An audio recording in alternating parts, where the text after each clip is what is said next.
గిరిజన పోరాట యోధుడు రామ్జీ గొండు పోరాట స్ఫూర్తిని ఎప్పటికీ మరోలేమని ఆదివాసీ నాయక పోడు జిల్లా అధ్యక్షుడు పోతిండ్ల శంకర్ అన్నారు. రామ్జీ గొండు 165వ వర్ధంతిని పురస్కరించుకుని నిర్మల్ జిల్లా కేంద్రంలోని ట్రైన్ గేట్ వద్ద గల రామ్జీ గొండు విగ్రహం వద్ద ప్రత్యేక కార్యక్రమాన్ని ఏర్పాటు చేశారు. ఈ కార్యక్రమంలో నిర్మల్ జిల్లా ఆదివాసీ నాయక పోడు సంఘ నాయకులు కార్యకర్తలు పాల్గొన్నారు. మొదట రామ్జీ గొండు విగ్రహానికి పూలమాల వేసి నివాళులర్పించారు. ఆంగ్లేయులను ధిక్కరించిన యోధుడు రామ్జీ గొండు అని పోతిండ్ల శంకర్ అన్నారు. నాగపూర్, ఆదిలాబాద్ ప్రాంతాలలో ఆయన చేసిన గొరిల్లా పోరాటాలు ఆంగ్లేయులను ముప్పుతిప్పలు పెట్టించాయని గుర్తు చేశారు.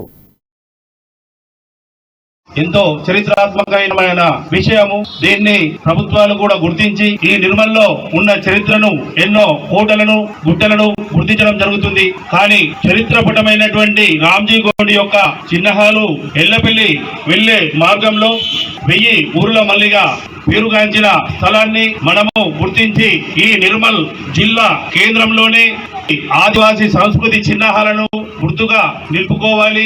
వారి స్మృతులను స్మరించుకునే విధంగా మనము నిర్మల్లో నిలుపుకోవాల్సిన అవసరం